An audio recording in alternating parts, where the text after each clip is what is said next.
Hello guys, magluro tayo guys ng kasaba or kamunting kahoy guys.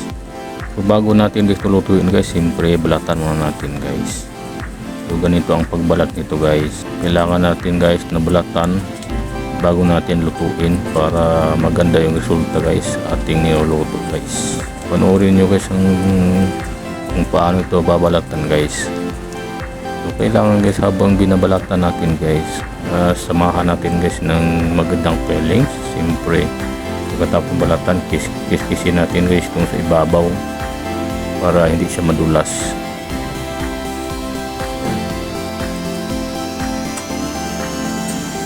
Yan. So pagkatapos itong balatan guys lahat guys, so siyempre may susunod pa natin gagawin guys. Hindi lang ito na pagkatapos balatan, ito na yung nalulutuin na natin kaagad guys. Meron pa tayong mga sunod na mga step na ating gagawin. So pagkatapos ating nabalatan guys, siyempre hindi magpahuli guys si banana guys. Laging kasama guys si banana, saging. Kailangan nandyan din siya guys, hindi siya palaging paiwan. So kasama siya guys sa lulutuin natin guys. Hindi natin kailangan guys na magkaroon pa tayo ng maghanap tayo ng ulam dito guys. Siyempre bago natin guys ito putulin natin guys ng kalahati tapos biyakin natin guys, para mas madali siyang maluto. Sa rice cooker natin lulutuin guys, hindi siya matagal maluto. So pagkatapos itong mabiyak guys lahat, bago natin siya guys ilagay dyan sa rice cooker, so kailangan natin guys na linisan natin guys. So hugasan natin siya guys ng tubig para matanggal yung mga dumi-dumi na nakadikit. Ito guys, tapos na nahugasan guys, so malinis na rin ang ating rice cooker. So ilagay na natin sa rice cooker. Unahin natin guys itong kamunting kahoy. Unahin natin ilagay bago natin paibabaw yung saging. Ang saging guys madali na maluto guys. Kahit kainin mo na guys na hindi pa siya luto, pwede kasi hinog na siya. Kailangan yung kamunting kahoy siyang maano sa init para kasama siya at sabay-sabay sila na maluto. So lagyan natin ng tubig guys na tamang-tama lang yung tubig, na hindi masyadong sobra, para hindi naman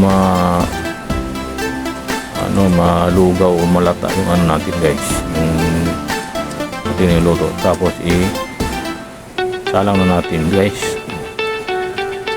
Siyempre huwag natin kalimutan guys na isaksak.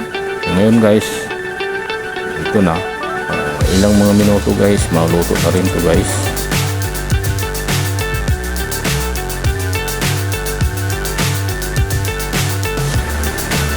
Ito na guys, luto na guys. So tamang tama guys. So tikman na natin guys kung pwede mo siya guys na ihain. So palambagin natin kunti guys. Sobrang init, baka naman guys mapaso yung ngala-ngala natin guys.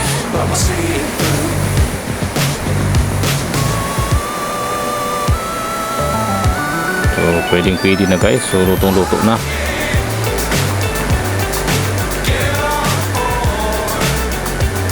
Okay, so ngayon guys, so ihain na natin guys.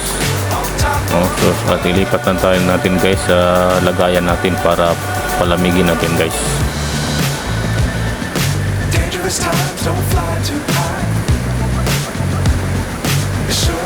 Unahin natin yung saging guys paghain. So, pagkatapos guys, so itabi na rin natin guys itong kamuting kahoy para isa lang yung lagayan natin guys.